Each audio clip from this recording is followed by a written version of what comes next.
Number 3. An ideal diesel engine compression is from 14.7 psia, 80 degrees Fahrenheit, 1.43 CUFT to 500 psia, then 16 BTU per cycle are added as heat. Make computations for cold air standard and find A, T2, V2, T3, V3, T4, P4, B, WNet, C, EN, PM, and D, the horsepower for 300 cycles per minute.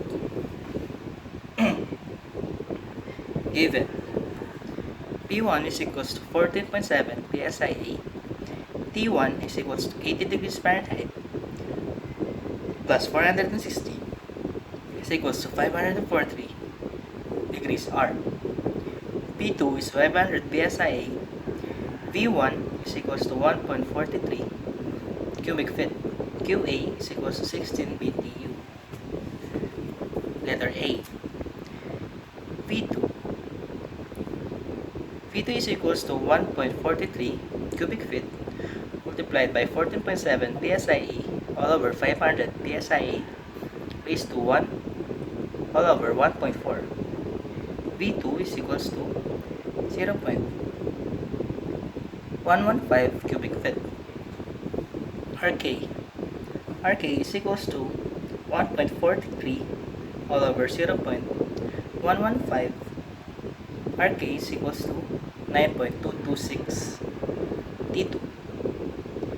T2 is equals to 540 degrees R multiplied by 500 psia all over 14.7 psia raised to 1.4 minus 4 all over 1.4.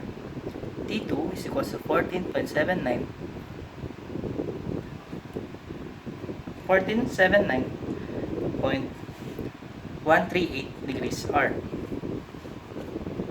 M is equals to 14.7 psia multiplied by 1.43 cubic feet multiplied by 12-inch squared all over 53.35 multiplied by 540 degrees R.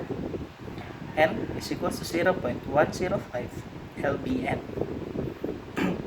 T3 is equals to 16 BTU all over 0.105 multiplied by 0.24 plus 1479.138 degrees R. T3 is equals to 2114.059 degrees R. V3 is equals to 0.115 cubic feet multiplied by 2114.059 degrees R all over 1479.138. V3 is equals to 0.164 cubic feet.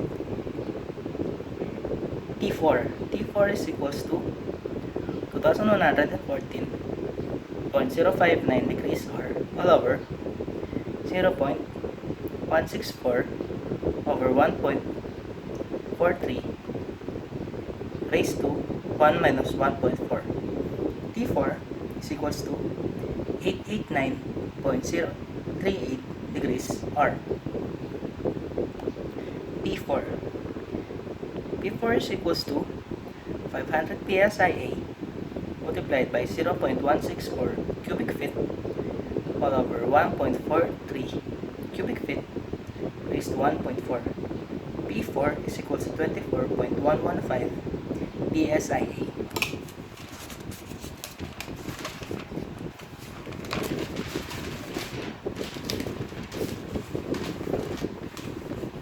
Letter B.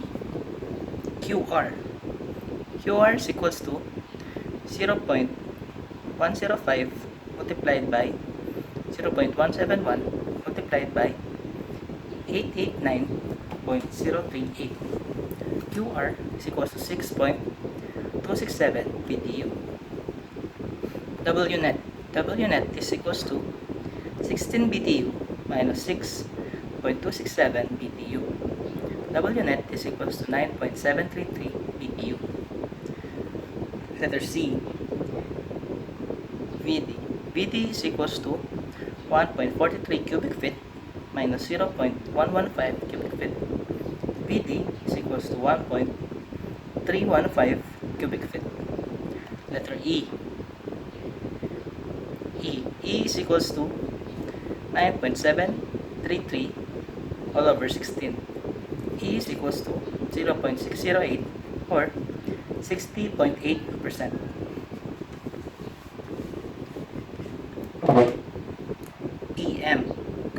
PM is equals to 9.733 multiplied by 778 all over 1.315 cubic feet multiplied by 12. PM is equals to 39.989 PSIA. D. W net HP. W net times N is equals to 9.733 times 300 BTU per minute is equals to 2919.9 BTU per minute times 1 Hertz per all over 42.4 BTU per minute is equals to 68.866 horsepower.